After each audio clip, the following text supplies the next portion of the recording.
the wait for Parking Lot Takes to stop getting hate on TikTok for a review of weapons is definitely not over, but the conversation's just getting started. Thank you for joining us here on Parking Lot Takes. I'm Brandon, that's Christian, and you're exactly right. We are still getting hate for weapons. Destroyed. Yes. You didn't like this movie? You don't understand. You don't understand the movie. You don't like the third act? Did you watch the movie? Oh my gosh, I have not been this angry. And a lot of times I can see the other side, right? And it's genuinely just accept it and move on. Like, yes, like they gave it to you. They don't have to explain what they're doing. It's better this way. Maybe. I'm just telling you that for me, I like explanations to things. Yeah. Oh my gosh, is that a big deal?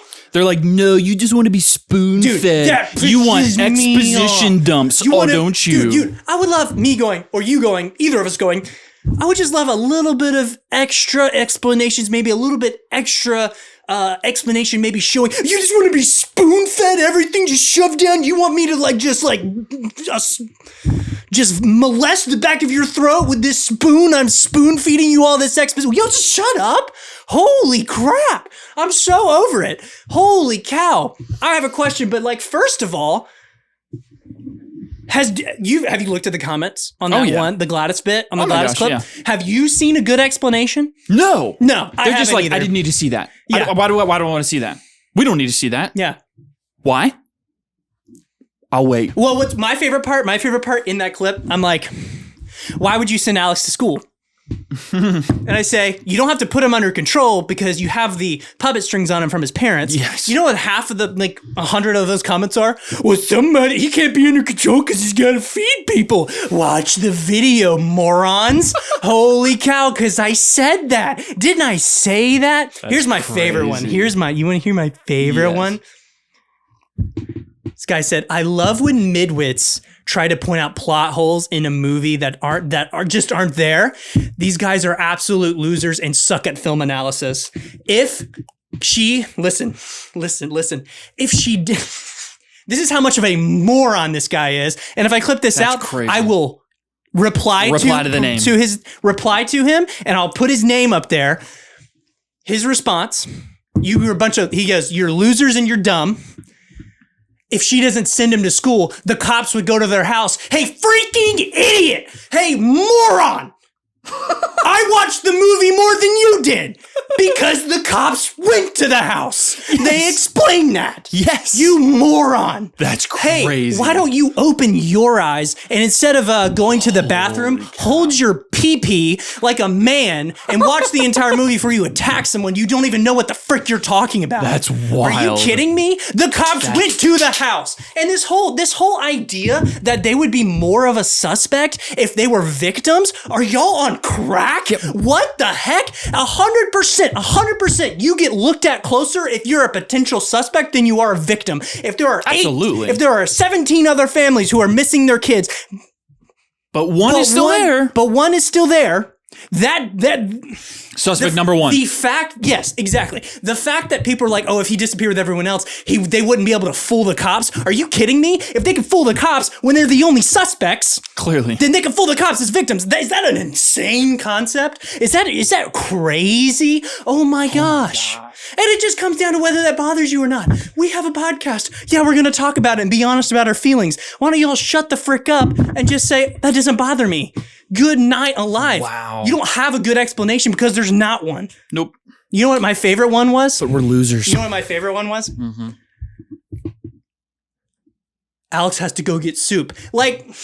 So Gladys loses because Alex has to get soup. Like Walmart delivery doesn't exist.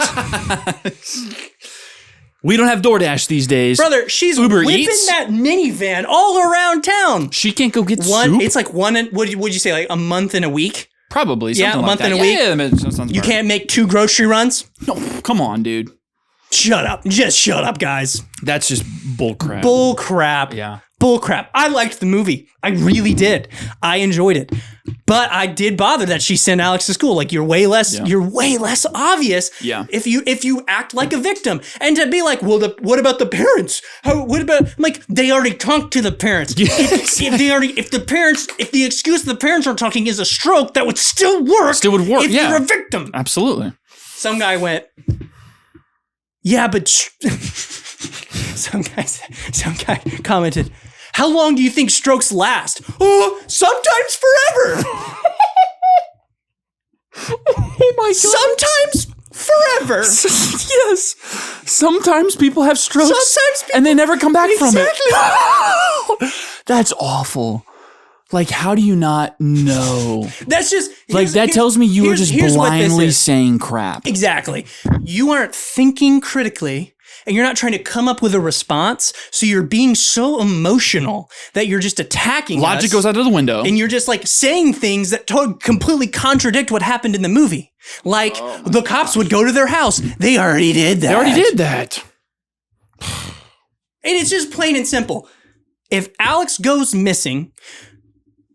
Julia Garner's character does not connect the dots to go to Alex's house. Yep. She doesn't send Marcus there. Therefore, Yep. Josh Brolin and Julia Garner's characters never reconcile, and she's never there to point on the map, that's Alex's house. Yep. The cop and junkie still show up, but they leave the next day. Yes. None the wiser. The odds of only one kid staying behind out of 17 makes them a massive target. Exactly. Absolutely does. The only thing I would give one, and nobody said this, and I came up with this on my own because I'm a critical thinker, I guess. Alex might have crossed the salt regardless. That it made his parents attack him. So if that happens regardless, but Gladys is busy dealing with Julia Garner and Josh Brolin, so you don't really know. But there's a chance that Alex would still win the day in the end. And I'll give somebody that if somebody had said that, but nobody did. Oh my gosh, one guy's like, "You're ignoring all these valid arguments." I'm like, no one's presented one yet. Give me one. The only argument is he needed to go get soup. But come on, guys. Just be a little more creative. It would be than obvious because they would go to the house. They already went to there. The house. They did a home check. They were interviewed several times. Yes. If it was good enough that the parents weren't or nonverbal, then it would be good enough as a group of 18 families who are missing their kids. What? Doesn't. Yeah. What? That's okay. Stupid. Sorry. I'm done. Stupid. I'm done. I'm upset. I'm done. But this is my question, because we have now been just destroyed on 2 horror movies. Partially because of me, but and me. That's true. For specifically the Jamie, Aaron Taylor Johnson not going after his son take, and now Gladys not, why did Gladys send Alex to school and not stage his kidnapping with stage him missing like all the other kids? It's got me thinking something. Does the film community hold horror as a genre? Do they hold it to a different standard? Because I'm starting to feel like yes. Yes, I think they do. Because Sinners is horror, but you don't have these problems in a movie like Sinners. True. And to me, it's weird to be like, just enjoy the movie or just do this or you guys are thinking too much or you guys just want to hate it. And then there's something like Sinners that's like horror, but still really tight and very well written and made. So rather than plot holes, you're finding more deeper Easter eggs. Potential plot. They're just things that weren't shown. They're like plot holes. They're not like definitive plot holes. They're just like, this isn't explained and it could cause a problem. Yeah, or why did they do this, or what was the logic behind this? And it's like people just come out of the woodworks to attack you. Oh my gosh, yeah. Holy crap. Yeah, no, I think they absolutely do. So I'm just like, are we just not the demographic for horror? And that's fine. Like so I'm going to say this,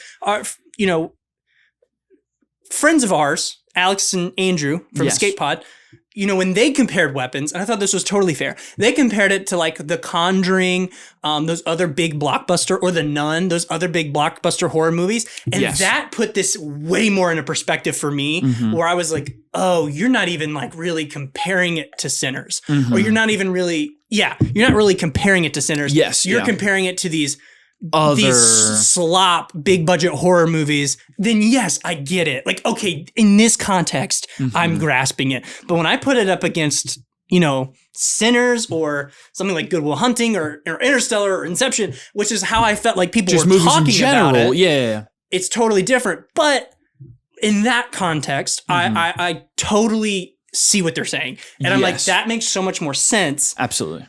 So I'm led to think, okay, yes, in the horror genre, or like Us, or Get Out. No, putting Get Out so much better than this. Oh, absolutely. But okay, so yes, Get Out is so much better. So when I think of, or when I'm listening to people who are talking about horror movies, so I have two thoughts on it and two feelings. One, I think if it's if they think it's a creative idea, it automatically gets points for it. And if it is something that is creative enough to scare someone, it automatically gets points. But I don't hear people talking a lot about, like we would like a Good Will Hunting or Interstellar, like, hey, this story is like really intricate and there's some depth here. It's just, did it scare me? Was it creative? Yes, great horror film. Yeah. So I think they hold it to a different standard. I'm not the horror demographic guy, so sometimes I feel like it's like an adrenaline rush. Like if it gives you a high enough adrenaline rush, it's one of the greatest horror films of all time. But if it's not creative enough to do that, people don't really like it. I haven't seen The Conjuring. I haven't seen a lot of those. But yeah, I get why somebody would say, oh, this is more creative and it's not just doing the cheap jump scare or the cheap paranormal, like scary looking figure. It's trying to do something more creative. Yeah. I'll give it that. Yeah. Do I think it still has issues in the writing aspect or how it's executed? Yes. But it feels like people are neglecting that because it's creative. Yeah. And all I hear is it's one of the most creative horror movies. It's one of the best because it's creative and it does something creative. And I'm like, I get it. It's creative. I know. Like that's cool. But it doesn't detract from some of the issues I have in like the writing or how they handle characters and how it's paced. And there's just, but I don't ever hear people talking about that when it comes to weapons specifically. Yeah. But I also don't ever hear people talking about that with Conjuring or these other ones. It's just, was it scary? Was it good? Yeah. So I think it's like, yeah, I do think it is a more adrenaline rush, different kind of standard than it's a lower standard. It's a lower standard than just like, is it well written? Are the characters deep? Are they doing something interesting? Are they trying to tell something interesting? It's more just, was it a good ride? Did it scare me? Yeah. That's just, I mean, and I know that's from a perspective of someone who doesn't like horror. So maybe that like pisses people off. I'm fine with that because I'm not the demographic. That's just how I kind of feel. Yeah, and I guess I'm starting to accept that, like, in these genre, you're gonna have your films that transcend the genre. Sinners, right? I think so.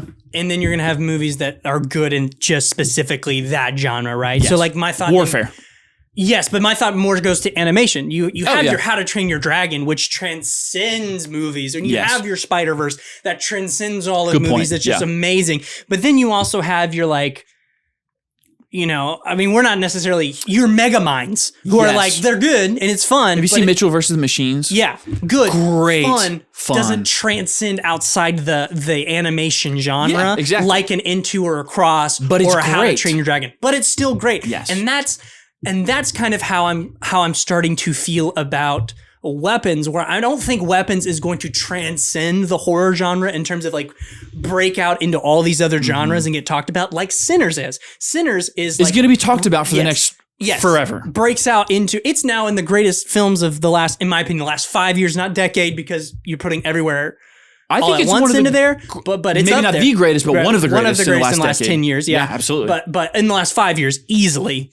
So you're going to have those movies, and like comic book, a lot of the MCU will be like, oh, good comic book movies. Yes. But then you have a Winter Soldier, you have a Civil War, you have an Infinity War, or even the Avengers. Yes. Where that does transcend genre. Yes. And that's like, oh, those are just great films. Yes. And so that's kind of like, Weapons wasn't good enough to be like, oh, this is an all-around great film, but I see this is a great horror movie within these guidelines. Yes. So that is maybe where we messed up. Maybe talking about it because we aren't big film, like we aren't big horror. Sorry, I'm about to say we aren't big movie guys. We are not big horror. We have an entire people. podcast about it. So we're not going to be. We're just going to compare it to other us. good movies, right. not like, just horror. Yeah, I mean, like my comparison is like A Quiet Place. I think it's way better, I think Quiet Place is way better than Weapons. I think so too. I think Weapons is better than It.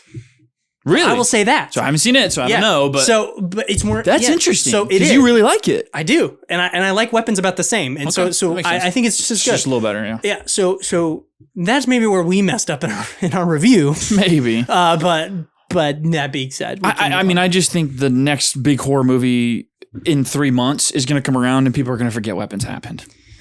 I do. I don't know. I don't even know if I would say I feel like. Well, maybe I shouldn't say that because I don't have a lot of experience in the horror genre. I don't think there's going to be From my experience, I don't feel like it's even going to transcend into the top of the horror genre. Again, I don't have experience, so I don't really know. I think it will. In the horror genre, but it won't be like a Sinners where it, as in, like I said, breaks into period piece, breaks into people's top 10 movies all time, not just top 10 horror films. Yeah, exactly. Yeah, I don't know. I would have to see more to probably make it better. I just feel like I've seen horror movies that I like better. I mean, I think Nosferatu is a better movie than Weapons. Sure. I don't think that's crazy. I just think it's a better made, better compositional movie. Horror genre is eating, bro. True, yeah. It is eating for sure. Yeah, absolutely. They've gotten some great movies. Oh my gosh, yeah. But we've gotten some good genre films this year. So far, I would say. Yeah. That will be very genre defining movies. Absolutely. Before we get into, we'll lay out the episode real quick. Yes. So, we got a lot. There's a lot jam-packed. Jam-packed. We're going to try and fit everything in. If we don't, it's going to be a lot of what we call Q's and takes, questions and answers. There's not like a lot of big movies out right now. We have some new news that we're going to talk about. I'm excited to speak on some of them. But yeah, we'll see what we can get through. First of all, I just want to say, I am beyond appreciative of the support we have gotten so far. It means so much to me, obviously. If you're in the Discord, you know that I love the Discord. I love everybody in there so much. They're all just great. Man, they're awesome. I love getting on voice chats with those guys and talking about movies and talking about news and man, it's just so fun, and it's so fun to learn about them and hear about their lives, and I love that we're building a little bit of a community, and getting connected. It's the coolest thing ever. It means the world to me. Thank you. I mean, it's very obvious. I'm in a fantasy football league. Yeah, we have. Let's go. Yeah, was it Nico? Nico, yeah. Yeah, shout him out. I had this moment where he asked me, and I was like, he told me that. I was like, dude, I don't care. He said that. He was like, as a Christian, he's like, I don't really do that. But I told him, I was like, I do it every year. Let's do this. And there's like other guys in the Discord that's going to be in it. So I'm pumped for it. I'm like, this is going to be so much fun. Man, I'm just so appreciative, and I want to say that like. I'm not. It's hard when you like. We went to LA and got invited by Escape Pod and all the love and they're so helpful. I mean, Alex and Andrew are just the best. They're so helpful. They're always there when we need them and reach out to them and have questions. But I'll say like now that we're I know that they watch sometimes. Yeah. It puts a lot of pressure on me, and it makes it, or us, and it makes me upset when things don't perform correctly or how I want them to. It makes me like feel embarrassed. I know what you mean. And so I am just trying to right now. I'm so appreciative of what we have and what we've been given and the audience we've been given, and obviously we're gonna grow. We're only doing this 6 months. Yeah. Obviously that's going to happen, but I just, or Blake and Garrett too. Duct Takes, they're beyond helpful. Sammy J. I mean, but just being so appreciative for those guys and the people who follow. I don't want to get caught up in, oh man, I guess I'm saying like, extremely blessed, but like there's a lot of feelings like I'm unworthy or we're unworthy of this support. I know like from Alex and Andrew. Like every time we post something it doesn't do well, it's like I'm letting them down. Disappointing them, and like we're not good enough or like we're not worthy of their support. But we've done a lot, we've accomplished a lot, and just to be grateful of what we have. And if it never grew an inch beyond, I'd be happy we've with where still we're at, done better than the majority of people who start podcasts. So we have something to be proud of. So all that to say, thank you so much. You guys are awesome. YouTube, if you listen to just the audio, Spotify or Apple Podcast, thank you so much. Instagram, TikTok, and if you're join the Discord, we do movie watch parties. Yeah. We're in, multiple times a week. I'm in there. We're chatting. On people stuff. are blowing up the Discord right now, talking about Batman. Yeah. Audrey all the time now is like, who is blowing up your phone right now? I'm like, it's just the Discord. Don't worry about it. If you want to follow, please subscribe. Please join the Discord. We'd love to talk to you. Shoot us a DM. Anything. We're happy to be there. I've been grateful to even be in a position to where we can help out other creators. Yeah. Not that we have it all figured out, but but to at least pass on what we've learned to some other people has been awesome. Mm-hmm. And that's one super validating because I look at Alex and Andrew and I'm like, we got to get there. But there is someone who's looking at us wanting to be where we are. Yes. And humbling.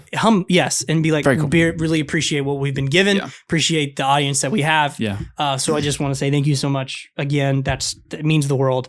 So moving on. Lot to talk about. Yeah. Talk about some new news? Yeah, let's do it. Let's do it. You want to go first? We probably have the same thing on this one. You go first. So I've got one piece. If you got something else, we can talk about it. Yeah. We got a little casting news. About what? Spider-Man Brand New Day. Oh, yeah. Come on, man. I forgot. About what? I forgot. You're crazy. Well, there's another casting news that I thought you were mentioning. Oh, okay. I just forgot about that. So it looks like reports Florence Pugh. Yeah. Yelena Belova herself is going to be in Spider-Man Brand New Day. Yeah. You think that's a post-credit scene? Yeah. Yeah. I do. I'm a little disappointed to think that, but I think it's going to be a post-credit scene. I have a theory that it's definitely going to be like a new Avengers recruiting thing. Yes, I do too. So there's that. It's funny because everybody's like, this is going to be, I was joking in the Discord about it. So I'm one of those people. They're like, this movie's going to be so great. It's peak now, like peak, whatever. And I'm like, do you think she's going to have an actual role in this movie? I don't think so. It would be cool to see Yelena go against the Punisher though. That would be pretty interesting. That would be sick. Yeah. Oh, dude, get a good fight scene between the two of them. Oh my gosh. I would love that. That'd be sick. There is a world where I see that happening because they're in New York. Yeah. So if there could be a scene where she shows up or something just for a short period of time and then leaves, makes an impact and leaves, but I'm leaning more towards it being a post-credit scene. Yeah. But they're in New York. It could happen. So I'm not saying it's out of the question. Do you think it's problematic at all to have the new Avengers in New York and then have like the vigilante task force terrorizing New York? Absolutely. How does that work? You would think that they would intervene at that point. Yes. Yeah. Has anyone said that? Oh, I don't know if anyone has said that. Not since Thunderbolts. No, I don't think. I haven't seen it. And we haven't thought about it until just now. Because if they're out. I know they're government run, but you would think that they would have an issue. There's no way they're in support of the vigilante task force. They're doing the same. Yeah, no, they can't because they would be saying like, we're not vigilantes, but if the government didn't give us a license to do this, we would still want to use our powers to protect people. Right. So I would think they would be against the vigilante task force. And that's a huge initiative going on. So interesting. That is interesting, especially just because the new Avengers, wouldn't that go against what Mayor Fisk is trying to do? Like the poster child for New York City's newest heroes is new Avengers. I don't know what the but he's trying to. Is, though. I don't know. That's the unique part of it. What did they say the timeline was when we were talking about the issue of Spider-Man? Didn't they say something? Is it set? He's in New York. This is after No Way Home for sure. It's after No Way Home. Yeah, that is interesting. Yeah. I guess technically if the timeline is Vigilante Task Force is happening, New Avengers, and then however the opening of season 2 starts. Yeah. Maybe if opening season 2 starts around when New Avengers happens, maybe that's how they kind of talk about it. We've talked about this before. I don't know. But Daredevil season 2 opens with Matt Murdock getting stuck in the Sentry Void. Yes. And having to listen and sense the gunshot that kills Foggy over and over again. Brutal. Just over and over just again. in tears. Yeah. That was a crazy way to open up the freaking episode. That would be insane. Yeah. It would be great if they addressed that, because it is a little bit of an issue. But You know what I was thinking about? And I love Florence Pugh as Yelena is one of my favorite new MCU additions. Do you feel like, I kind of feel like Florence Pugh would have absolutely cooked a Black Cat role. oh yeah, I feel like she would have crushed she that. would have crushed that. Dang. Dude, I never thought about that. That's great. That's what I thought about when I saw the casting, and I went, dude, Florence would have been a great Black Cat. Oh my gosh, she has the charisma, the like swagger. Oh my gosh, yeah, that's a great pick. Oof. Who else do you think would be a good Black Cat? I don't know. I'm trying to think of someone else that might fit that role. Have you seen the people saying like Sydney Sweeney would be a good Black Cat? I don't know if I agree with that. I don't think she has the charisma to pull that off. Because in the comics, she's just she's very quippy. Do you think she does? I haven't seen her in anything that she's been in, so what have I seen her in? I don't know. I feel like people think she's charismatic, but she's in I don't know Madam if I've Web. seen Madam Web. I know I've seen her in something. She's a little quippy in Madam Web. That might be a bad. I mean, I know there's two big reasons people want her to be Black Cat. It's in the genes.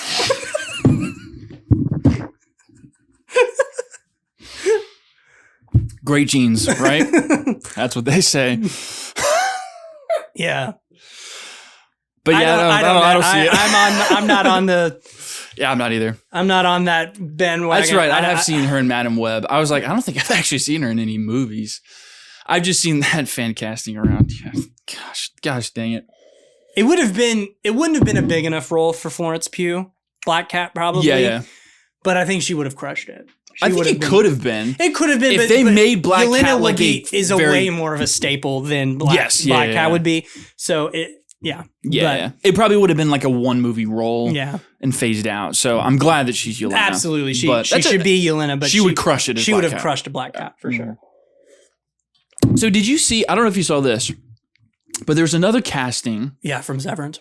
Yes. Can you say his name? So I'm gonna try to pronounce it right, but I think it's Trammell Tillman. I've heard it both ways. So he was in Mission Impossible. Yep. As the submarine commander. Yep. Come on, son. That was the first time I was ever exposed to him. Yeah. But that man had so much charisma in that movie. I immediately went, I need to see this man in something else. Haven't seen him in Severance, though. Is he good in Severance? Yeah. I'm happy about this just because I want to see more of him. Yeah. So I was actually more excited about that because in my head, I'm thinking, I wonder if he has more of a role than Florence Pugh would. Like maybe he has an actual part to play throughout the whole movie. I would love to see this man in this movie. Oh, give him anything. Like he's Absolutely. he's so good looking. Do you think he could be Tombstone? Christian, please make him Tombstone. I would love that. Oh.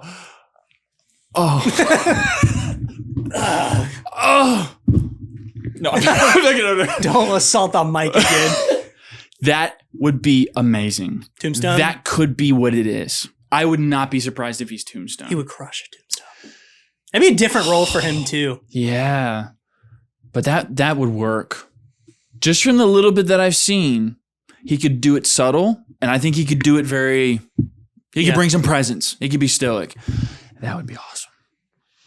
He's Tombstone. He's Tombstone. He's Tombstone. Yeah. Pew pew pew pew. Twip twip.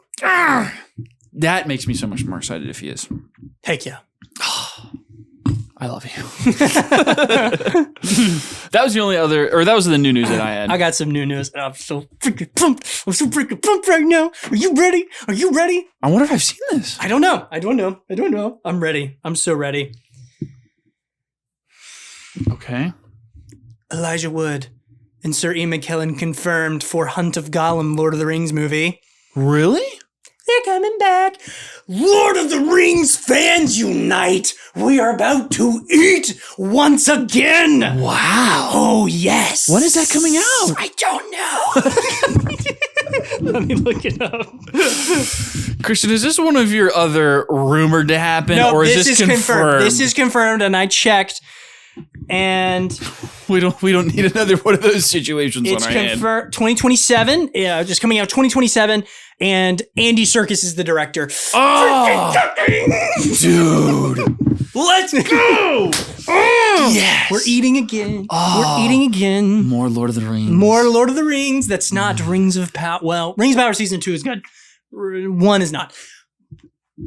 I would just like to say, let me bask in this is a shut up. Let me bask in this for just 2 seconds. Bask. Oh, okay. Yeah. Alrighty, dude. I'm That's so awesome, freaking dude. ready. That's so sick. I did not see that this week. Yes, so pumped, dude. Hunt for Gollum.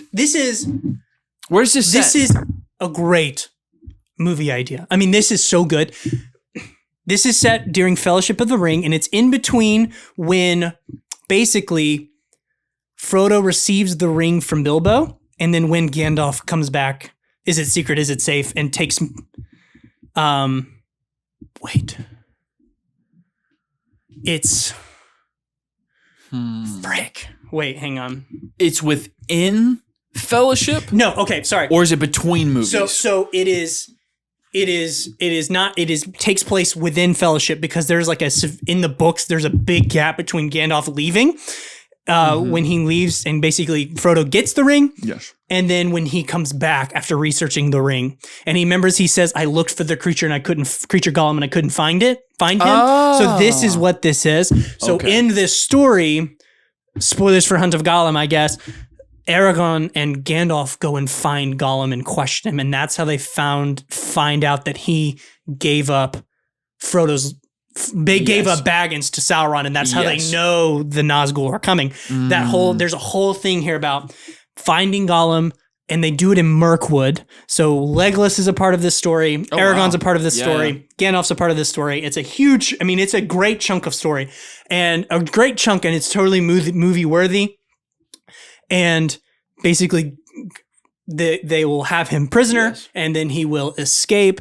And you get hints of this within the extended cut, the Fellowship of the Ring, because you get the river sequence where Boromir sees Gollum floating down the river, and Aragorn's like, yes, he's been tracking us. He's too knowledgeable of river travel or water travel. So you get hints that like Aragorn knows who he is, and he's very aware of Gollum. And that's where that's come from, because Gollum and Gandalf Aragorn and Gandalf questioned Gollum in Mirkwood when they have him prisoner, and that's how they find out all the information, and that's how they know they need to get the ring out of the Shire into Rivendell. So that's what this movie is going to be taking place in. I'm so freaking ready. I need more Lord of the Rings. Tolkienites, unite. We're about to eat again. It is our time. It is our time. Yes. Andy Serkis is coming back. The only thing I have a question about Don't is, you do this to me. Okay. Are they going to bring back Viggo Mortensen though? How do they do? Is it a crucial part, or can we remove him? You would need to. Are we bringing back Orlando Bloom? See, it's not the. Well, I said Legolas. It's in Mirkwood. That's where Legolas is from. So maybe they could not, depending. But Aragorn definitely needs to be. That's tricky though, because Viggo Mortensen is getting really old. I mean, he's up there. So they would have to de-age him more than likely. It's one interaction though. Like, so he's not like. So it's not officially confirmed, but he has expressed interest in returning as Aragorn. He did not decline to participate. Okay. So they're in talks probably. Yeah. They're probably working out a contract. He would only do it if it was the right character. I don't think it's that big of a deal if you can get him on board. That's a good question. I would not want them to move on without him, for sure. Or recast him. No. I think it's fine. I'm not going to personally care. You can get around it. We've come far enough. It won't be that bad, I don't think. I think they can do it. Yeah. Personally, But yeah. Now, the only thing is Elijah Wood is confirmed. He is not, I mean, this is going to be definitely a small role. Elijah Wood will be playing a small role in this for the Hunt of Gollum. Yes. It won't be that big of a deal. Like, it won't be that would big. be easy for him, though. Yes. He's young enough, and we saw him in The Hobbit. Yeah, like, they de-aged him a little bit, I think, in that. That's not a problem. No. It is just going to be, like, Sir Ian McKellen definitely has probably is going to play the biggest part, obviously, other than Gollum being the main character.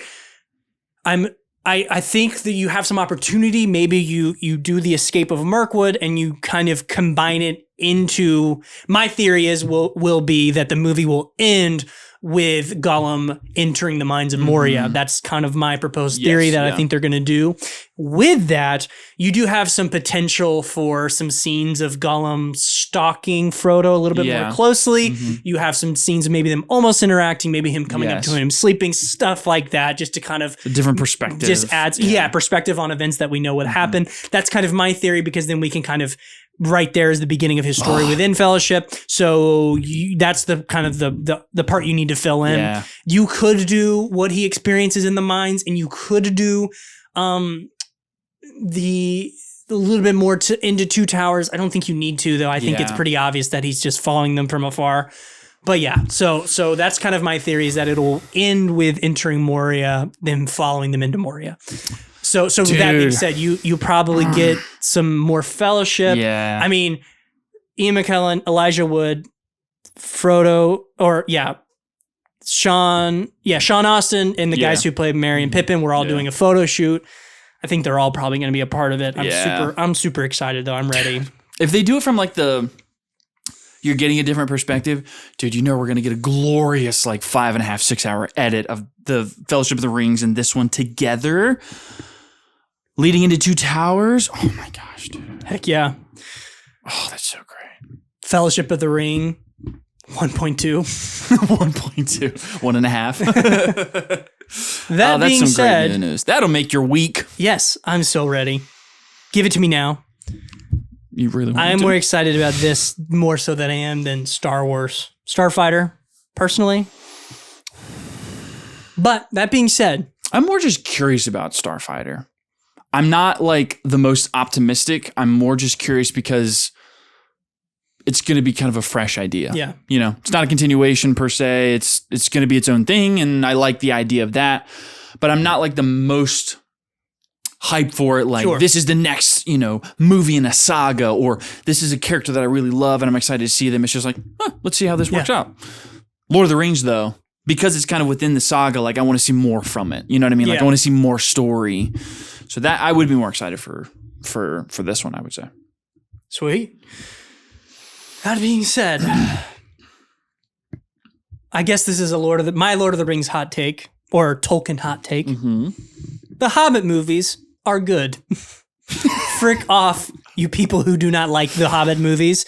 Get over yourselves. They are freaking fun, okay? This is my pitch. It is the only time we really get to see Middle-earth being Middle-earth before Sauron is corrupting large parts of it. So we actually get a better taste of what Middle-earth is. It's the fun, whimsical adventure, okay? It is so fun.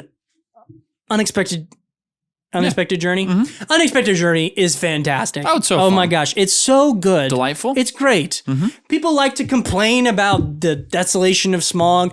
Don't care. Desolation of Smog's freaking awesome. You just hate dialogue.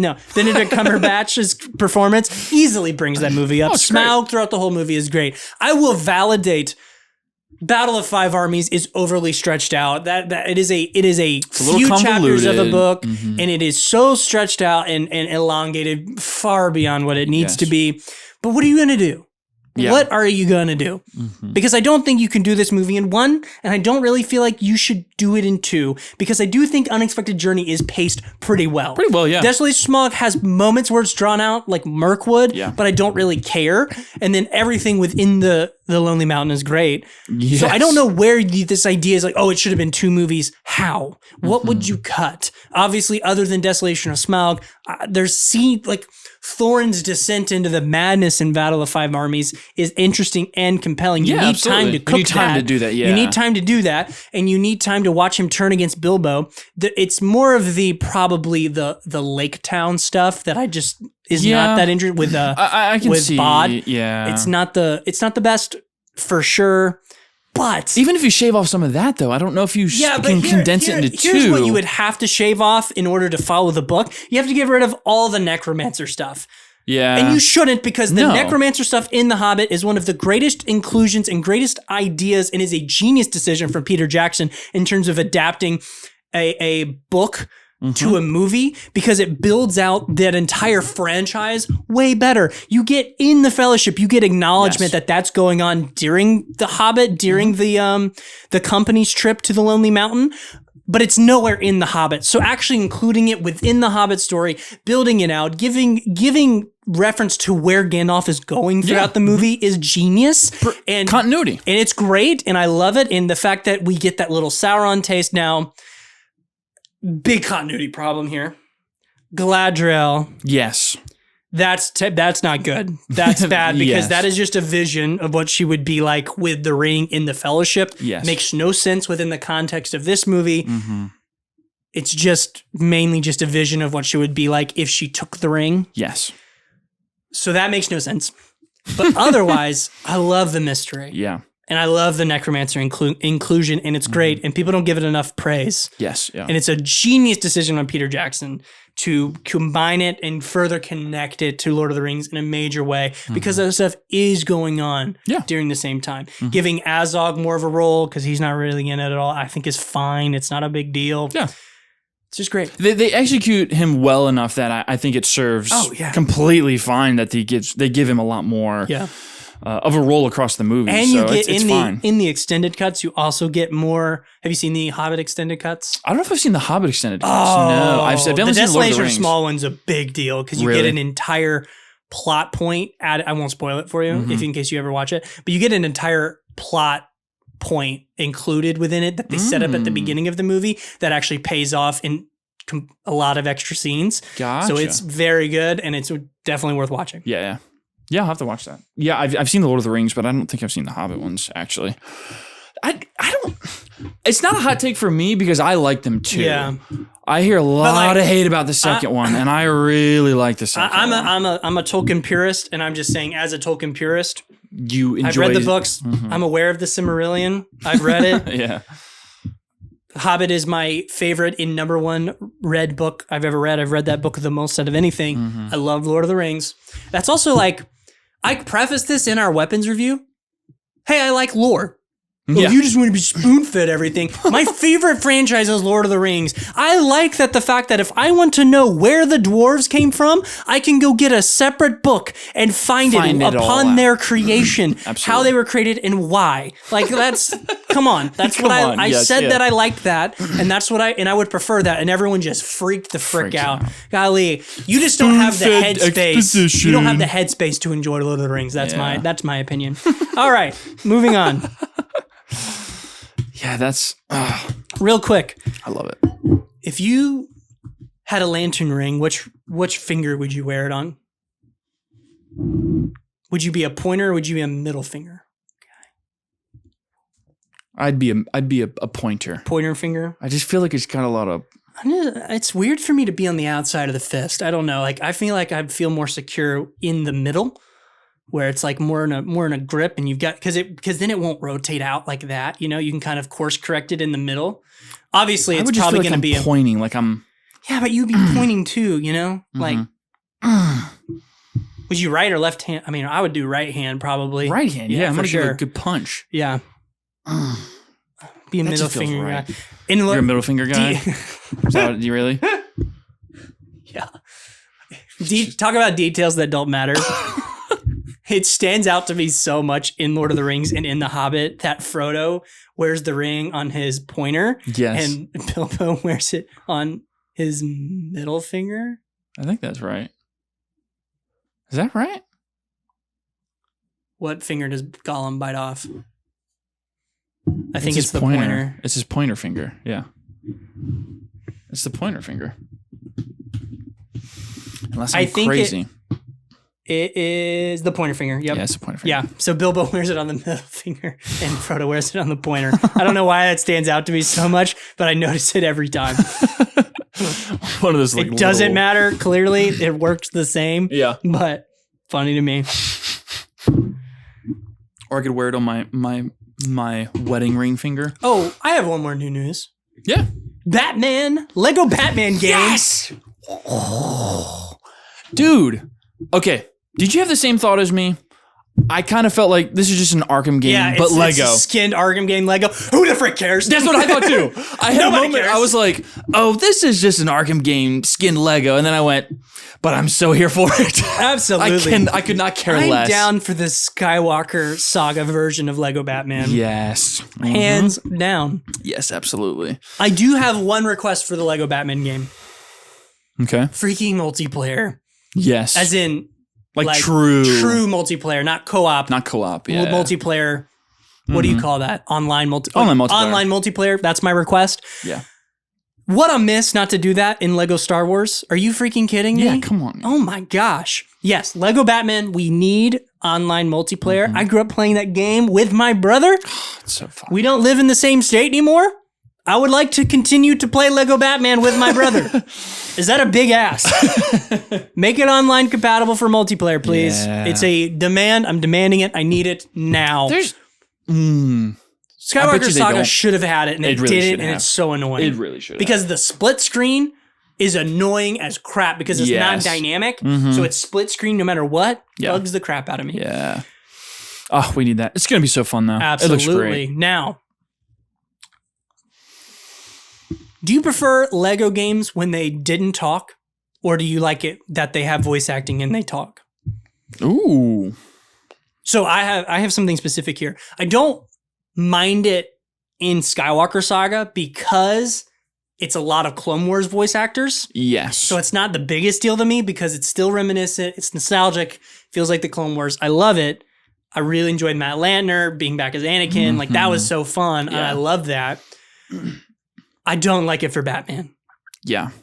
I wish Batman would just be the grunting and the no voice acting. I don't want them to talk. I really miss that in Lego games. And I don't think you need dialogue.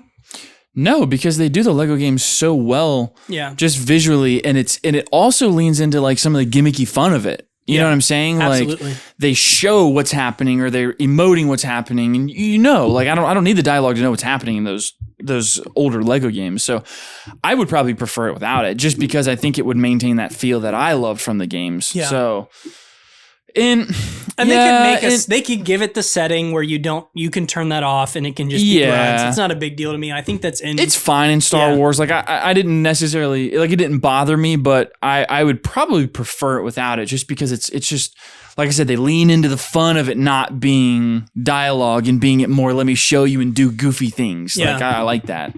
That's the charm of the Lego games essentially. So I would prefer it probably without it. That's interesting though. I'm so excited for that game though. Woo. Did you watch the trailer? Yeah. Mm-hmm. So you know that line where Batman's like, "Want to get nuts? Let's get nuts." And Joker says, "I'm allergic to nuts." Yes. If that line doesn't end with Batman going, "What about these nuts?" I'm going to riot. It's set up so perfectly. Are you kidding me? Oh, that's so funny. You want to get nuts? Let's get nuts. I'm allergic to nuts. I'm allergic to nuts.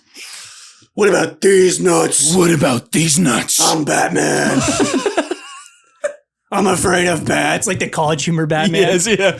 I'm afraid of bats. What a Bitch. It's my one rule. I don't kill. But I teabag. That's a great Batman. Oh yeah. That's a top tier. All right. College. Let's rank Batman. Pete Holmes. Pete All Holmes right. Batman. Batman betrayals. Here we go. Pick your favorite. I want to know. You have Bale. You have Batfleck. You have Pattinson. You have Val Kilmer. Val Kilmer. Michael Keaton. Yeah, Val Kilmer. Michael Keaton. What's his name? Kevin Conroy. Kevin Conroy. No, the other one. The frickin' the live action one? no, George Clooney? George Clooney or Pete Holmes Batman. Pete Holmes Batman has the most iconic voice. I was going to say, yeah, P. Holmes clears. Dr. Fishy. No. No. But we totally had sex. Like a lot. In an order that would surprise you. All right. Yes. Oh, wow. It's so unique. Oh, I love it. Have you seen We're getting set photos for Harry Potter. Have you been seeing those? No, I haven't seen some of them. So there's... Oh, okay. The only one I've seen is Hagrid. Yeah. I've seen Hagrid. So we're getting some set photos for, the set photos for Harry Potter, the show. HBO Max's show is coming out. Yeah. Is anybody with me here? Okay, I was excited for the show. I was excited to get Prisoner of Azkaban expanded upon. I'm excited for all the books to get expanded upon. There's so much that extra in this franchise to tell the story of. Yeah. Is anyone else feeling the same about seeing the set photos and going, oh, no, it's too early? Oh, no. Seeing Hagrid and seeing Nick Frost's Hagrid and seeing Harry, I'm like, this, I can't even, I thought I could do it, but I can't do it. I'm just like, oh no, I'm not, this is too soon. This is too soon. Like, we're not far enough removed. Yes. I know it's been 20 years, but oh my gosh, I'm just like, It does feel weird. It's so weird. When I saw him as Hagrid, I was like, it's off. This is weird. It's off. I know. It didn't bother me that much. Does it not feel like but cosplay a little? It just like doesn't. It just feels like it does Halloween. a little, yeah. I don't know. Obviously, I'm gonna give it its fair shot when it comes out. But I've been a supporter. I've been excited. I've been ready, and now I'm just like, ooh. I have too, but I mean, I've said it on this show. Like, I've always been thinking, do we need this? Like, it is like we've got a great iteration, and you brought up a good point that we can expand. There's a lot more story to tell, and that's what's kind of kept me on board with this. But the iteration is so perfect that we have in many cases. So it's good. It's not bad, and it's not like it needs to be redone. Yes. So it's like there's one reason. It will be hard. Let's be all for real, okay? There's one reason to redo these movies. And about 15% of it is because they actually want to expand upon the stories of the books. And the other reason is money. Okay. Oh, absolutely. So we know let's not act like this is like a passion-filled like thing going on. Like this is a money thing. They know they're going to get a lot of money. That we just hope they're going to deliver on the back end for. Yes. Kind of like House of Dragon, right? Like absolutely. House of Dragon being 5 seasons or whatever is ridiculous. Yes. We know it's to make money. But they're delivering really good stories. So it's not that big of a deal. Yeah. Alrighty. We'll see. When does it come out? Is that next year? I think it's 2026. Sometime. Yeah, something I don't know. like that. Yeah. Yeah, we'll see. Alrighty. We've been going for a while. Yeah, I know. I mean, like 30 more minutes. Yeah, I think we're good. So do we want to rock and roll with some questions, topics, things like that? Yeah, sounds good. Let's do it.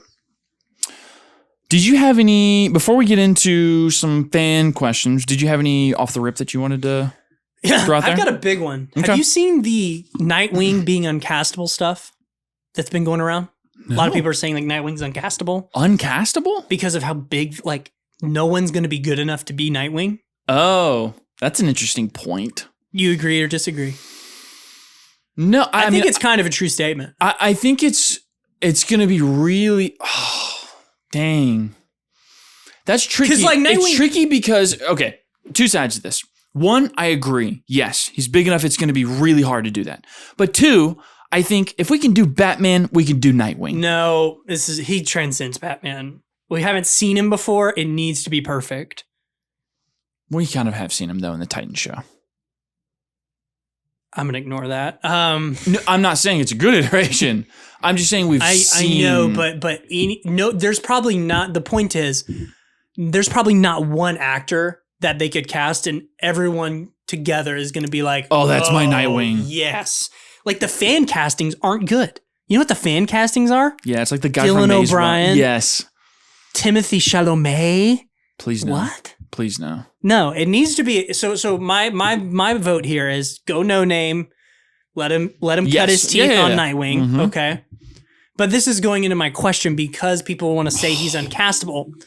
Is the fact that we're having this conversation about Nightwing being uncastable mean Nightwing is overrated? Oh. Just stay with me here.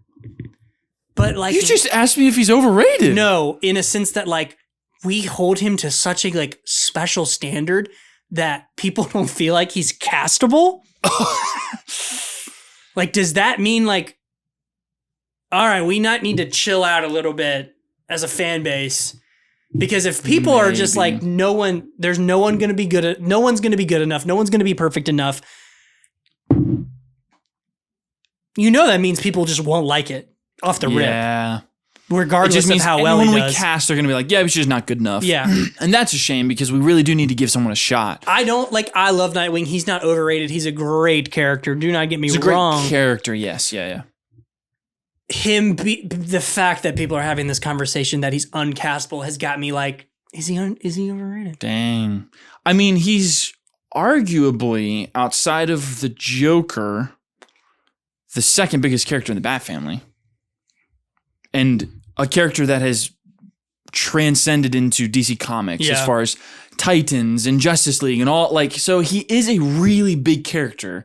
So it is important to get him right, very much like David Cornsweet and Superman. Yeah. Maybe not quite that big. I think it's bigger but than David Cornsweet Superman. Well, I mean big as far as Superman is a more iconic and bigger character than Nightwing. So I think in some ways it's very important to get him right. But he's up there with those guys because of how beloved he is across the DC Comics. I mean, he will be a staple of the entire DCU when he's cast because of the Titans, because of being the perfect successor. So you got to get him right. The perfect, Batman's perfect successor, as far as that goes. So you do have to get him right. And people are like, and I agree. Of the fan casting, there isn't an obvious choice. No, like when people say Dylan O'Brien, I'm like, ugh. No, yeah, there's not an obvious choice. I see what you're going for, but no. Yes, I think you got to find a weird middle ground. You do. Like Timothy Chalamet is like not it. The only person I would be like, oh yeah, this guy is too old now, and it was Aaron Taylor Johnson during the Kick-Ass movies. Yeah. I think if he was that age today with the long hair like in Craven, he could pull it off. I think he could do it just because of the physique. And then he could grow and into the charisma. The Batman role. He's got that chin forward. I think he would have been a good Nightwing. Other than that, struggling. Yeah. On the struggle bus. Yeah, I'm trying to think of current actors. In my head, I'm telling you, there's no obvious like this guy. My head popped like, what about like a Jacob Elordi? But I'm like, no, absolutely that's not going to work at all. No. No, it needs to be a no name, man. It really does need to be. It doesn't. Yeah, like get someone fresh to avoid the media circus. No name. Yes. Because if you get someone with a name, people will instantly be like, oh, that's just awful. I don't like that at all. Like, that's crazy. We really shouldn't hold them to that high of a standard because we need a fair shot. Yeah. With somebody. Oh, I just want a good Nightwing. Mm-hmm. I think Robin's easily castable.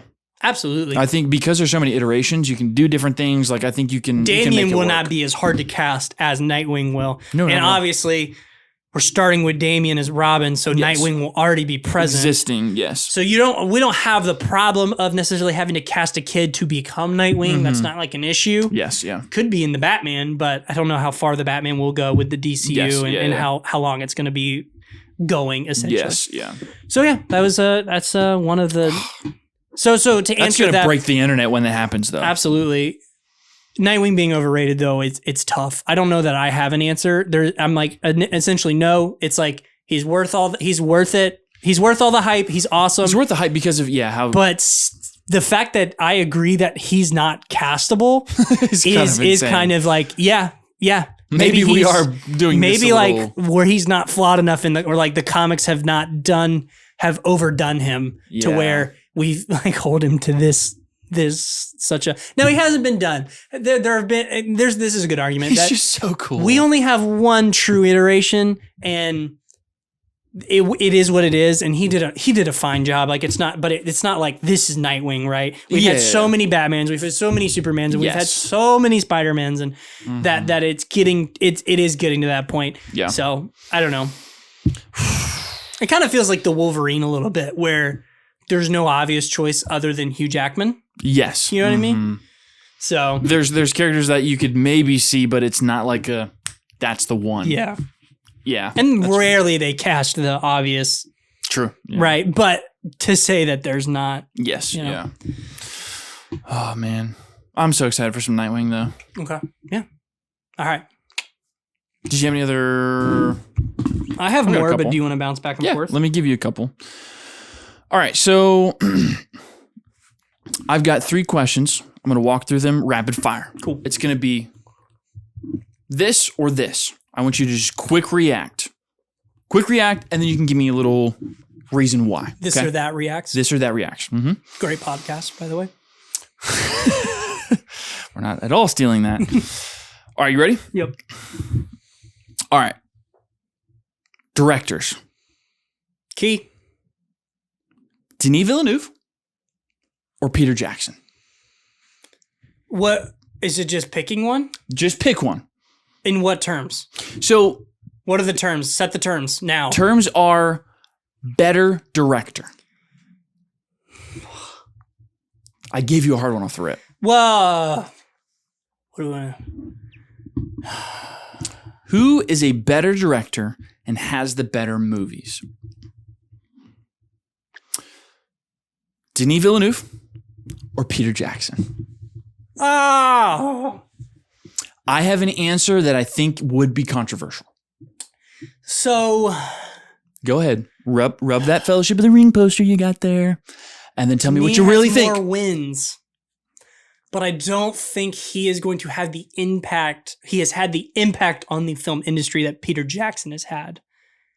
As such, yeah,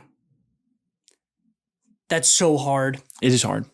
So I think Because Peter Jackson's more Lovely Bones was good though, but World Engines was not.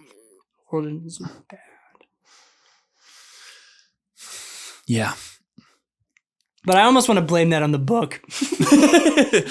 It's not your fault, Peter.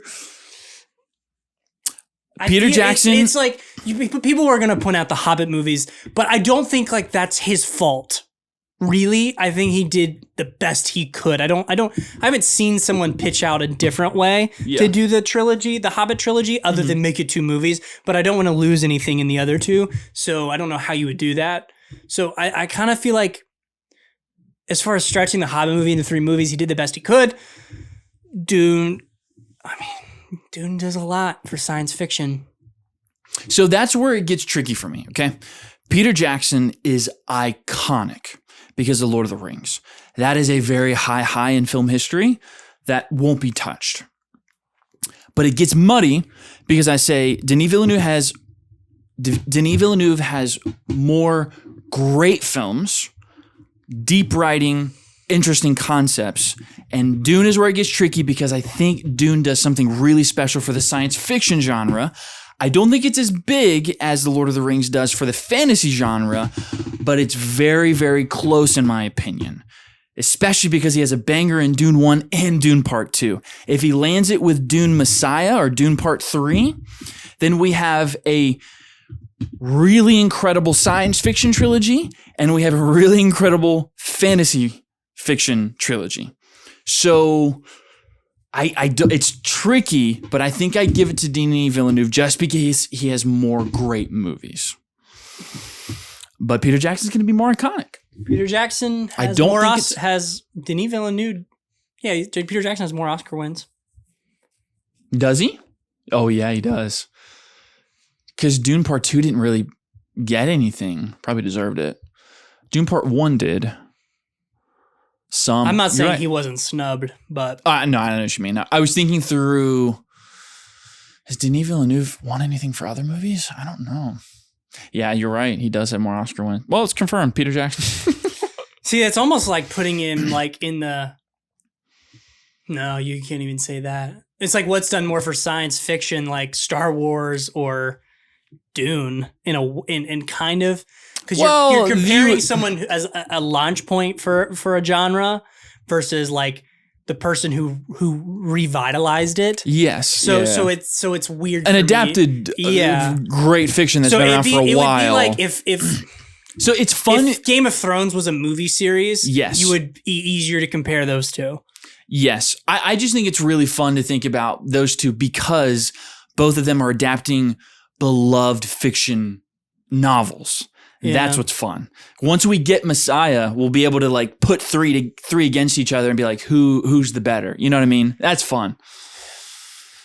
They both have tall tasks. They hang have on. tall tasks and they're delivering. Peter Jackson adapting Lord of the Rings was way more difficult and way more of a success than Denis Villeneuve adapting Dune. Why? Hands down. Because so many more people loved Lord of the Rings than people loved Dune. You had True. way more to lose. Mm-hmm. So the fact that it was done Well, and to the everybody scale loved. it was done is more impressive than Dune, in my opinion. I'll give you that because Dune, you could have done a lot of styles and it could have worked. Yeah.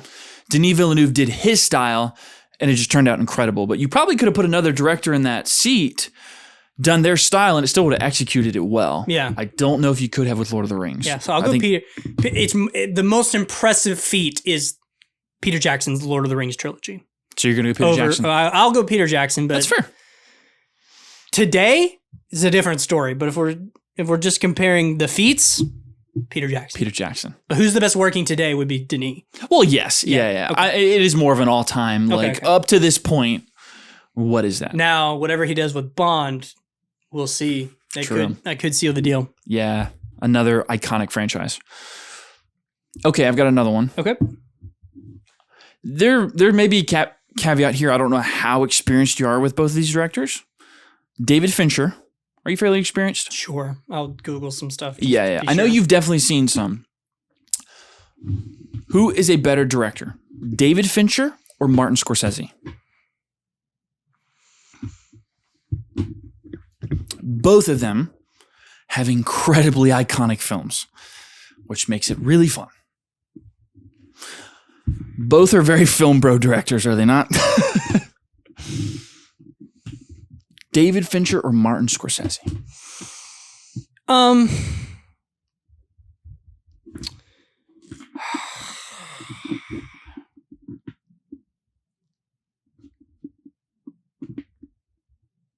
That's so tough. It's tougher than I thought it would be. So I'll tell you right now. Here are the hard things, or here's what's choking me up. I don't necessarily have a huge love for Wolf of Wall Street. I'm with personally. you. I agree. But The Departed and Shutter Island are and Gangs of New York. That's the hangups here. Mm-hmm. Those are the hardies. You like those Hardys, don't you? Yeah, I like them hard. But then Seven and Zodiac and The Social Network are the other three keeping it afloat. Brother, you're thinking exactly what I'm thinking when I put these together. Fight Club. Fight Club's great, but it is not The Social Network and it is not Seven. So, but it's an iconic movie. absolutely. Very well beloved.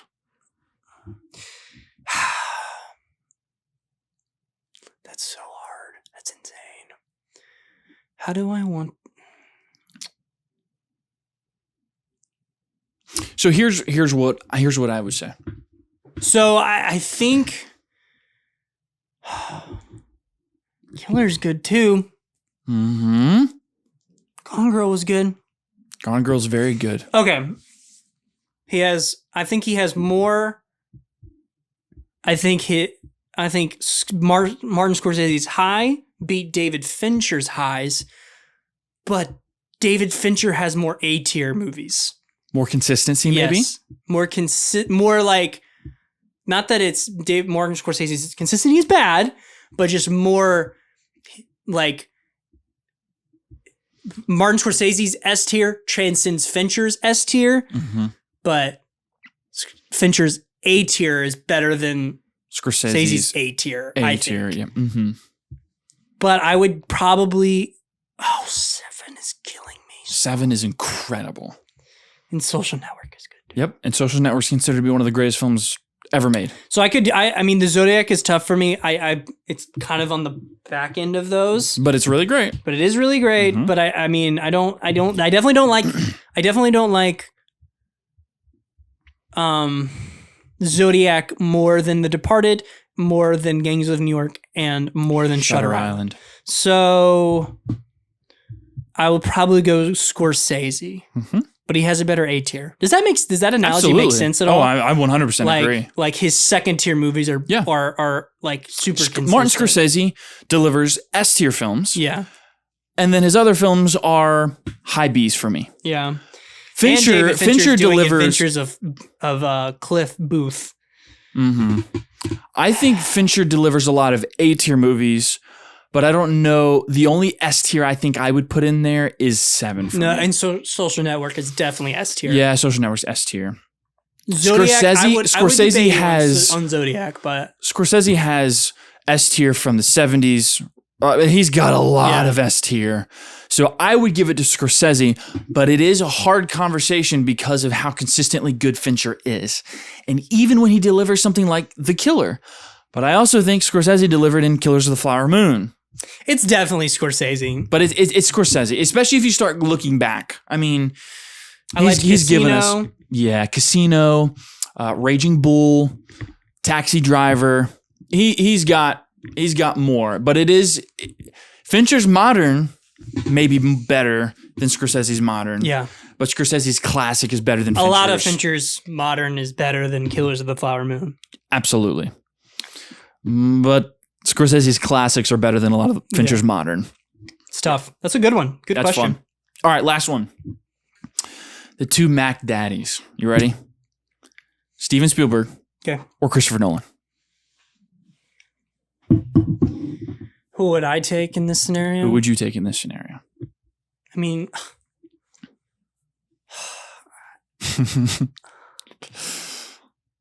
you think there's a war? Ooh.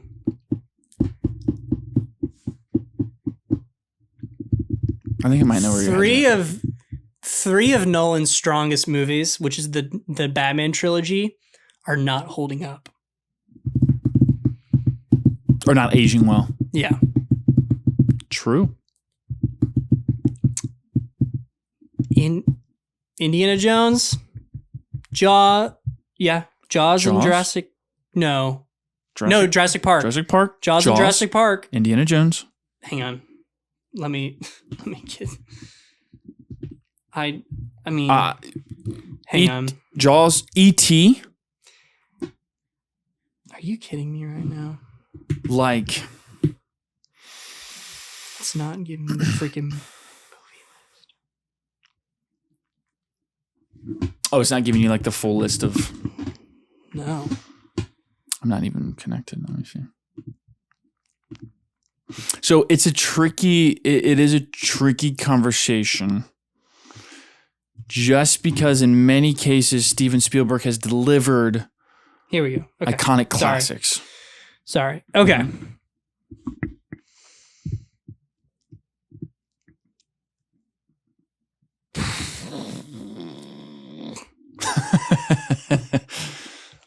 A lot of this is holding up. I mean, oh my gosh, I'm gonna get crushed. Interstellar's gonna hold up. Inception's gonna hold up. Mm-hmm. I think The Odyssey's gonna hold up, and Oppenheimer will hold up. Ooh, well, Oppenheimer will hold up.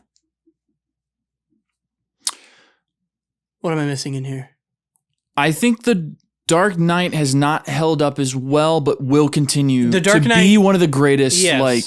Yeah, absolutely. Comic book I just films. mean in terms of like as we've gotten more Batman stuff, I think people have started to shift on it. That's just what I'm hearing. I'm just hearing more discourse. I think they hold up great. That's just what I feel like. Dunkirk's going to hold up. People aren't necessarily high on that though. What? Yeah, they are. People really like Dunkirk. It was not a mark in his. It's not a bad movie. I just don't. I think it's I'm great. just telling you. I feel like I hear people be like, maybe. But Jaws, Jurassic Park, E.T., Raiders.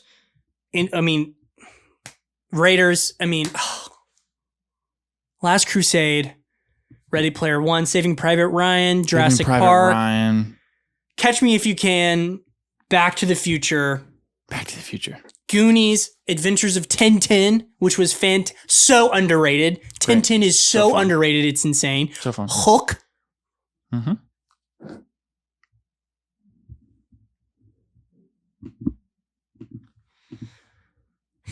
A lot of those are classics, though.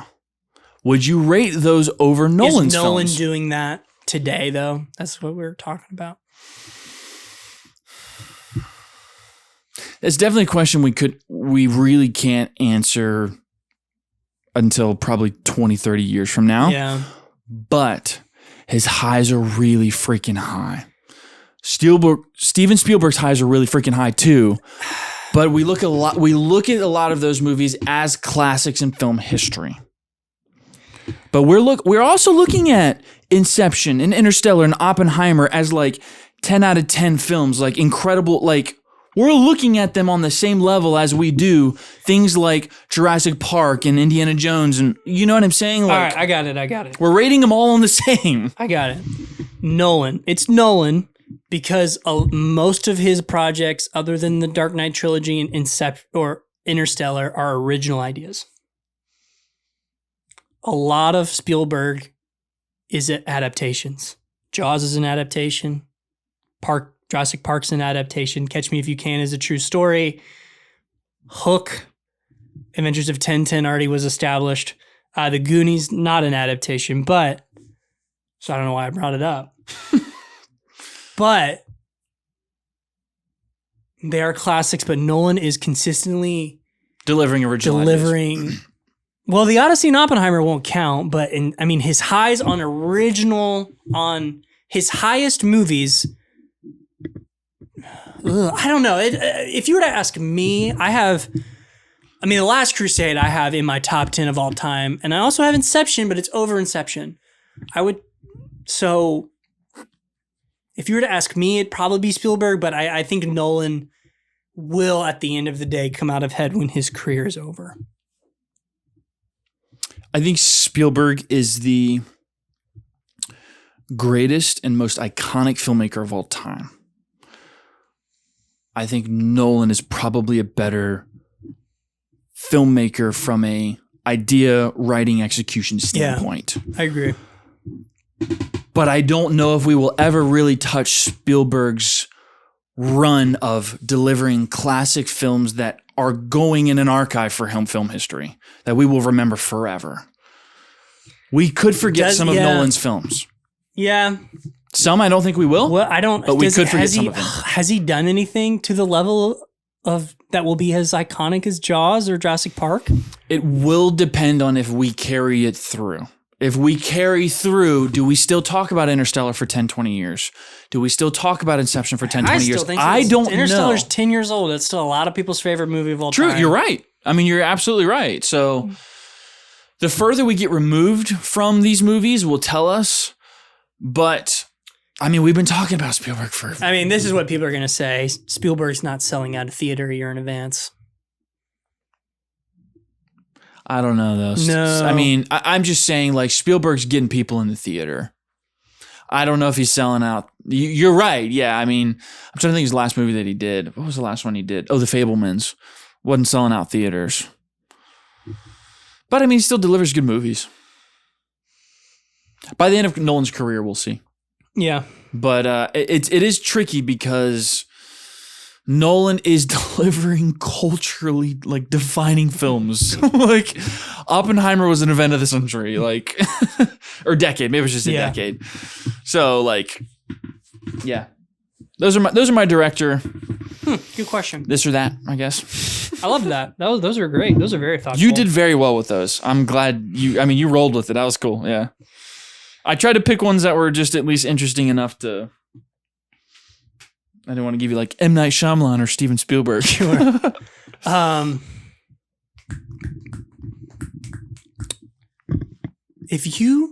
Let's see this. What? How do I phrase this? If you could have an Omnitrix and it, obviously it functions the same. Do I get all? Let's say all the Omnitrixes do the same thing. As in the evolutions of it where they do more. Yeah. You still get that. What style are you going for? Because you have the original Omnitrix, you have Alien Force, and then you have the Ultra Matrix. So you could choose any of those three and they're all going to do the same thing. Easy. Okay. Original. You're going to the original? I love the original. I love the grittiness of the original. Yeah. Alien Force, I like the Alien Force one. It's fun. A lot, it's though. brighter. Don't get me wrong. There's some really good aliens in that, but no, you get the same lineup. I'm just saying the aesthetic I see what you're saying. of it. The aesthetic of it. Oh. Still original clears for me. There's something about the original that's just like it doesn't feel as, I'm trying to think of the nicest way to put this. Like, it doesn't feel as like kiddie. Like, so I mean, it depends on how you want to take this. Because obviously, if you had to wear it in your day to day, you would definitely want the Alien Force version because it looks the most like a watch. Yes, but I do like the design, the OG Omnitrix design. I like it because it feels like it's a part of you. Yes. Like the way that you've got like the like tubing, like it's like veins. It looks like it's a part of you. It looks more like. It's kind of like, I feel like the Ultra Matrix was trying to do a return to the OG. Yes, yeah. And just kind of overdid it a little bit. Yeah. I think the Ultra Matrix is a little gaudy. A little too big. I get it. They were doing the ultimate forms, but yes, it's a little too much. Mm-hmm. I think the original Omnitrix is the blend of both, right? Where it still looks like it could be a watch, but it still looks very alien as well. So, and it looks like if it attached to you and locked on, that it makes sense. Yeah. The Alien Force one feels like I could whip it on and off if I wanted to. So I would go original. That original show is so good, dude. Man. That's such a classic. Dude, that original show, Ghost Freak, when I was a kid, terrified me. Yeah. There's an episode with is it like Bozo the Clown or something like that? Do you know which one I'm talking about? Did you ever watch it? I don't remember, but... Oh, okay. I watched it religiously. There's one episode with like a clown villain that is like really terrifying for children. Like, you have an Omnitrix. Mm-hmm. You can turn into one alien on your wedding night. Who are you choosing? Forearms.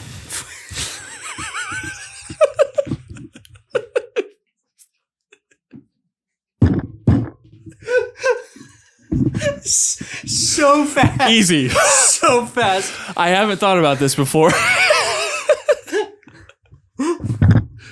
Brother, think about the things you could do with 4 arms. Easy. Next question. Hang on.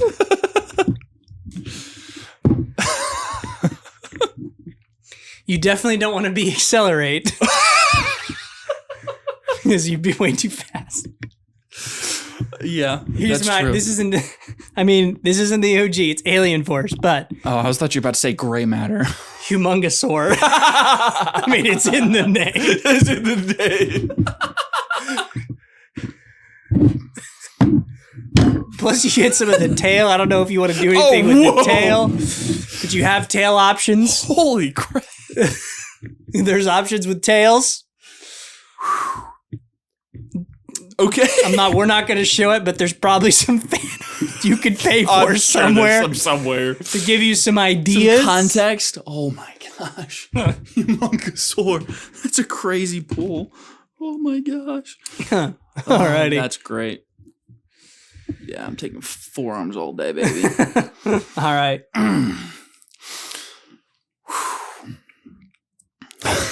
I'm reeling from that one. I'm going to be honest with you. 4 arms. 4 arms. That was good. That was off the rip, too. That was great. Do you have any other ones before we get into fan segments? Or do you want to roll with some fan segments? I mean, I have a would you rather. Okay. All Go right. for it. Red pill, blue pill. Red pill is James Gunn picks up Batman Beyond animated series at season 4, and we get 3 more seasons. Guaranteed, we'll say guaranteed 8 out of 10s or higher. No lower than 8 out of 10 in quality. Mm-hmm. Blue pill, they greenlight the Spider-Verse, Batman Beyond, and you get a trilogy of that. And they are also guaranteed 8 out of 10s or higher, but it is a reboot.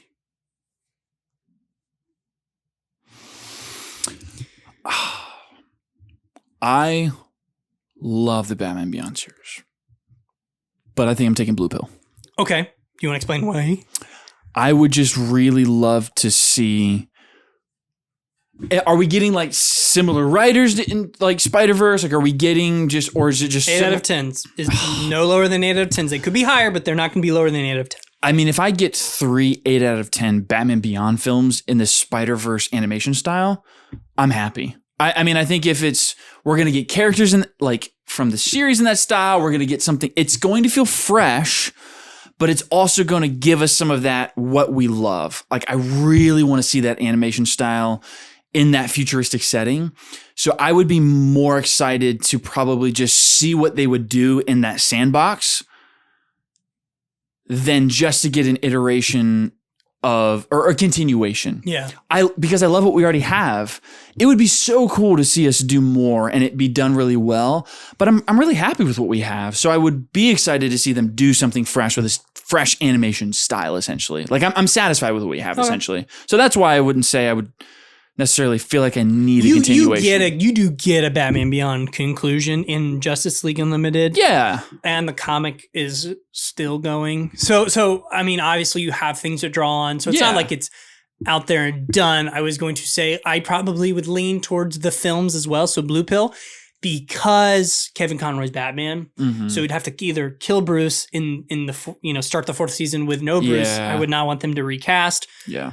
So I would rather that happened. So I'd rather just let's recast, let's restart, and do a new in a solid Batman Beyond trilogy. Yes, yeah. That'd be so fun. Oh yeah, and it would look gorgeous. Alrighty, that'd be so cool. Let's do our fan segment. All right, let's do some fan segments.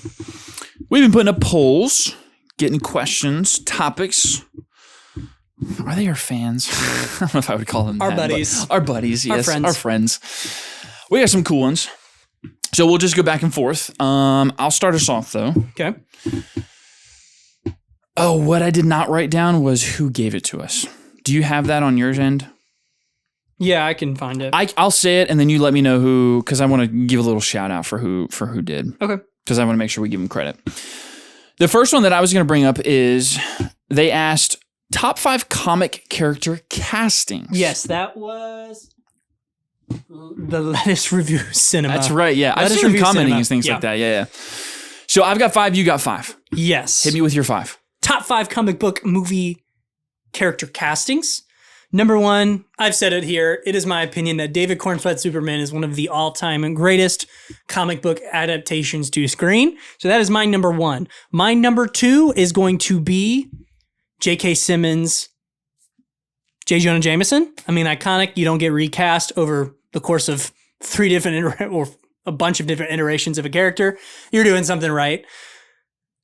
Number 3, I have Charlie Cox's Daredevil. I think that is absolutely superb. Mm-hmm. I have number 4, I'm going,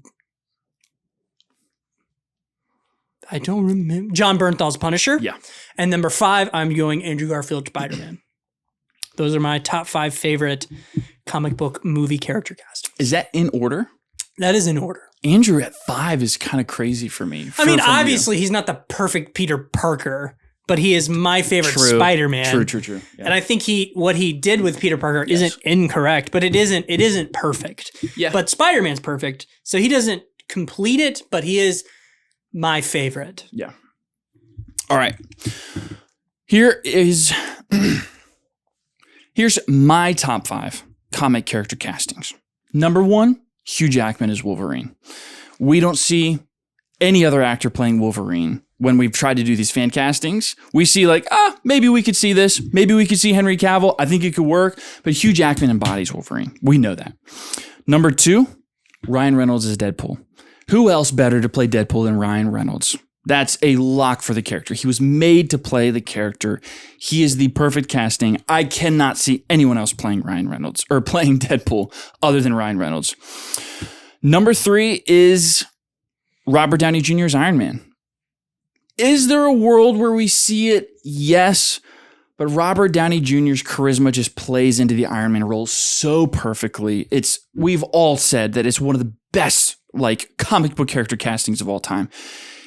We see him as Iron Man. We will see him as Iron Man for years to come. He's going to be compared. If we get a new MCU Iron Man, it's going to be so tough to try and pit that new one against Robert Downey Jr. Number 4, Patrick Stewart as Professor X. That is our Professor X.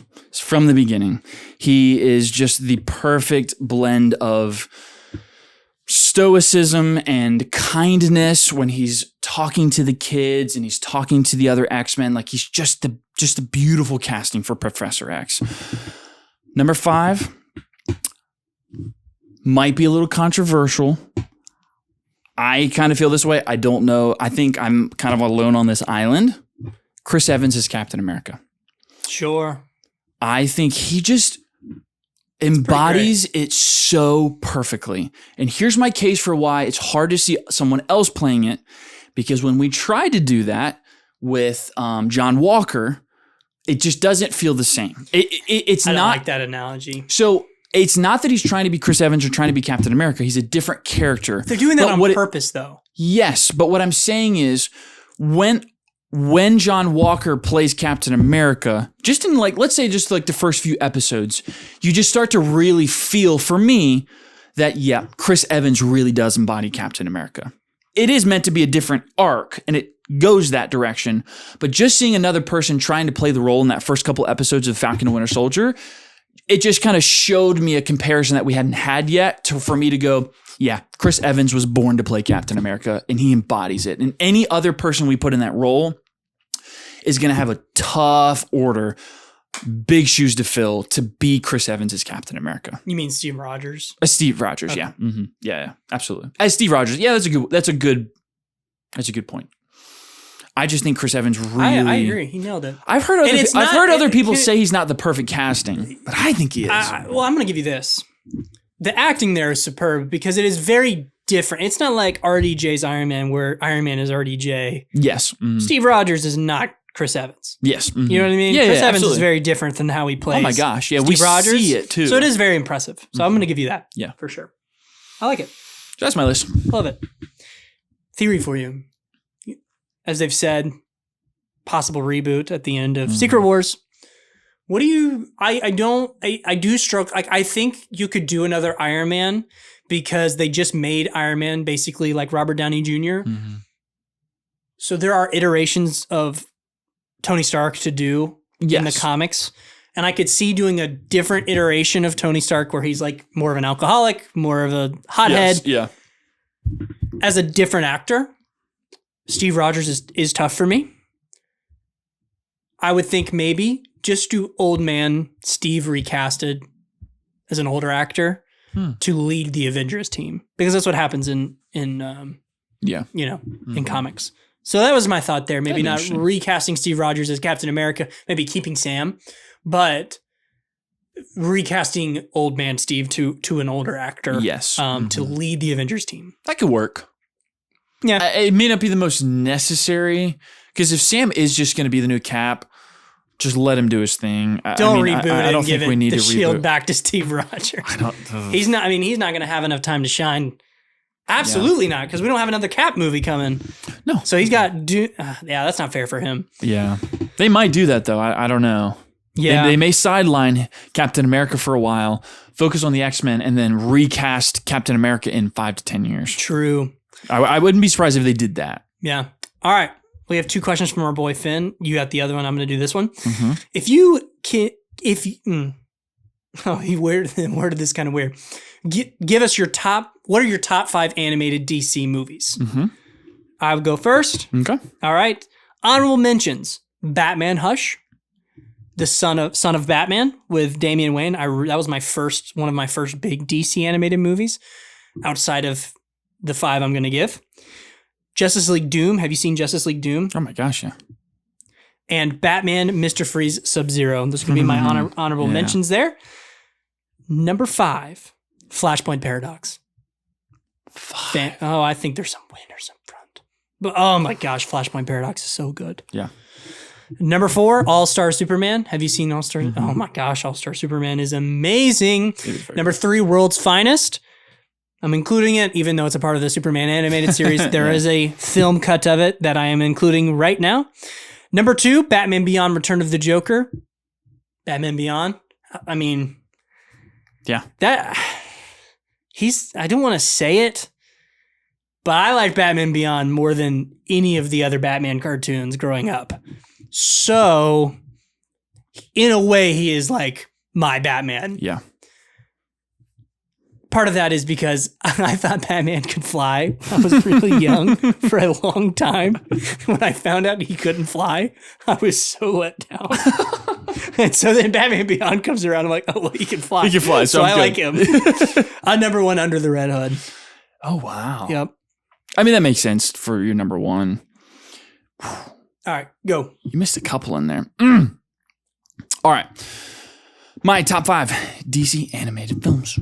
Number 5, I've got Batman Mask of the Phantasm. It's so great. I loved the animated series. I love Beyond, but I also love the animated series. And I love the mystery. It's so great. So that's a lock for number 5. Number 4, Superman Doomsday. Great adaptation of one of the most iconic Superman comic books of all time. I really like that one. Number 3, Batman Under the Red Hood. So great. One of my favorite comic book storylines. Again, adapts it so well to the animated screen. The voice acting is great. So good. Number 2, Justice League Flashpoint Paradox. I love it. I think it's my favorite Justice League animated film. Doom would be an honorable mention. I really like Justice League Doom, but I just watched Flashpoint Paradox a couple weeks ago. It's so great. And number 1 is going to be part 1 and part 2 of Batman The Dark Knight Returns. So I forgot to add part 1 of Dark Knight Returns to this because I mean, you misunderstand. It's so good. This isn't a mud hole. It's an operating table. It's like, how could you more perfectly adapt It's pretty great. the comic to film? You can't. They've done it. It is one of the best Batman films, storylines, adaptations we've ever gotten. It is so good. And I'm so happy that it's part 1 and part 2, and you just get to sink your teeth into this story. It's so freaking good. It's so great. I'm the surgeon. It's gritty. It's Batman. It's great. It's one of my favorite Batman films of all time. All right, next one. All right. I've got a funny one for you. Okay. From Finn. 5 people. You ready? Please be gentle. I can already. Zac Efron. Okay. Waffalo. Huh? Andrew. I'm sucking it. That's... What are we doing? What are we doing? Jeremy Allen White. Grant Gustin. Okay. Brandon Clark. Okay. Rank hotness. Oh.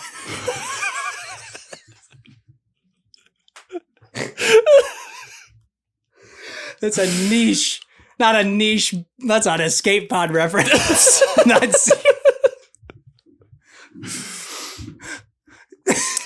Rank 'em, baby. Love you, Andrew. A lot, apparently. I'm sucking. It is crazy. It's from a clip. I know. Okay, yes. you've seen it? Yeah. I just thought about it. It's just what connected in my brain. Like we're just getting names. I'm sucking it. All right. Why, Finn? Why do this to us? What? All right. Why do this to me? All right. Come on. This is crazy. Because if this is Zac Efron today, I'm assuming. You know what? You interpret it however you want. All right, we're not doing Zac Efron at the peak. He had that unfortunate accident. I don't know, plastic surgery situation. I don't think you. So I'm gonna go stick at Zac Efron at the bottom. Don't be upset. That speaks very highly to everybody else. It's the Botox. I'm gonna be honest. This is not Baywatch Zac Efron. Zac Efron bottom. Whoa.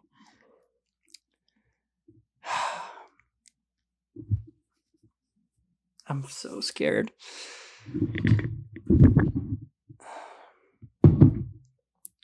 I'm going Grant. I can't go out of order, I guess. Zac Efron at the bottom. Grant Gustin's at the top. I'm very secure in that. Number 1? Grant Gustin is a delicious looking man.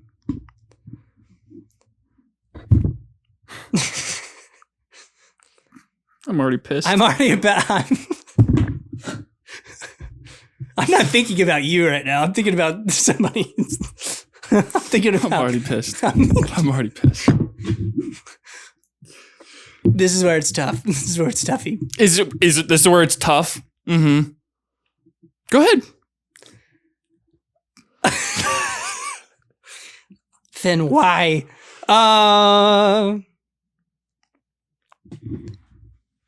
Jim Allen White, number 2. I'm so sorry.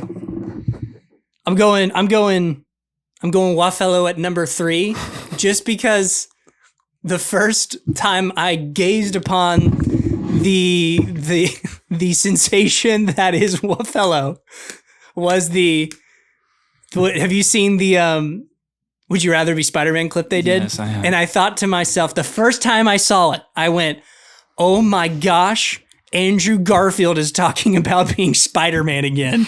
And then I realized that's not Andrew Garfield. It was like split second, but I thought it was him. I'm going to go him over you, but only because he's famous. And we kind of owe him a lot right now. But I'm about that body, so Jeremy Allen White's at number 2.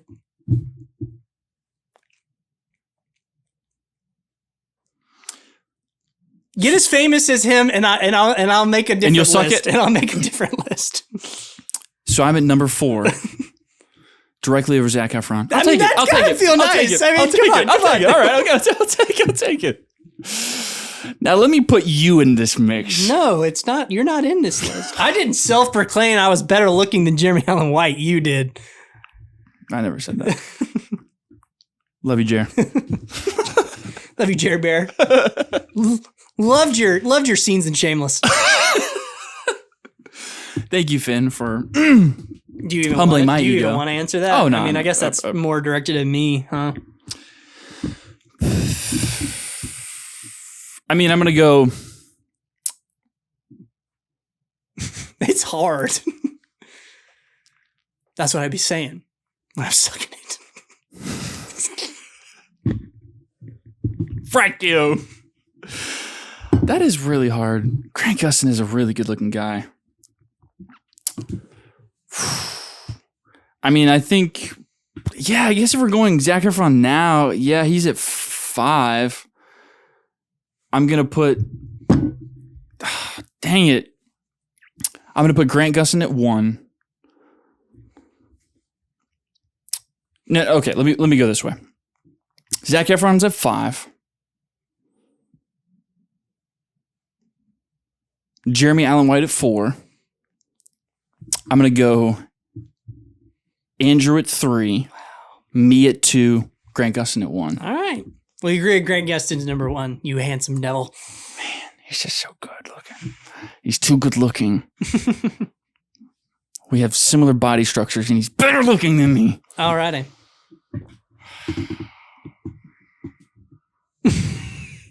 What? What are you crying about over there? I'm right here and you couldn't just give me a little bit higher. Like, are you freaking kidding me, dude? Right over Zac Efron. That should be so nice to hear. Well, Grant Gustin can be your co-host from now on then. Okay. Oh, that would be sick. Crap, that would... I can't say that. That would be awesome for you. All right. Kaden asks, what's a film you consider to be overrated? Easy Lock. Easy Lock. I've been thinking about it all week. For all you piss heads that have been giving me crap about Tarantino, I've got one for you. You ready? Yeah. Kill Bill. Very overrated. Whoa. Not for me. Are you serious? I'm dead serious. Kill Bill. Kill Bill. Don't like it. Really? Don't like it.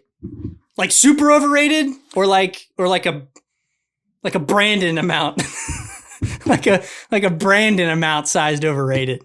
You know what I'm saying? Oh my gosh. Oh my gosh.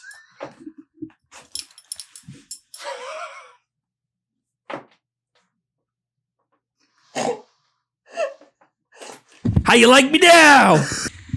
I can't even look at you. Oh, you looked me in the eyes. No. Oh, you looked No, me right I in the can't. eyes. I looked you right, You looked me right in the eyes. I looked you right in the eye earlier.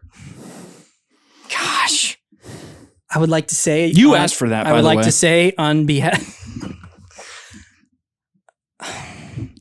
I would like to say on behalf of your dad that I am sorry, and your forefathers that I am sorry I even insinuated the word little into that conversation. I'd like to apologize to your fiance. A lucky woman. No, I don't. You just grabbed your wiener. I appreciate. You just grabbed your wiener with that? I appreciate I'm your good. apology. No, you. Man to man. Nope, I'm not. Man to man, we do this. I'm We not- seal this. No, we're not sword fighting. We're not sword fighting. Whip yours out right now. It's basically like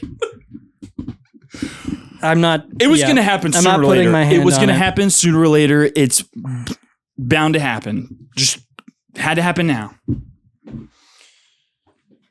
If you're going to bring it into the conversation, We're done. if you're going to bring it into the conversation, Brandon, I think that was a crime.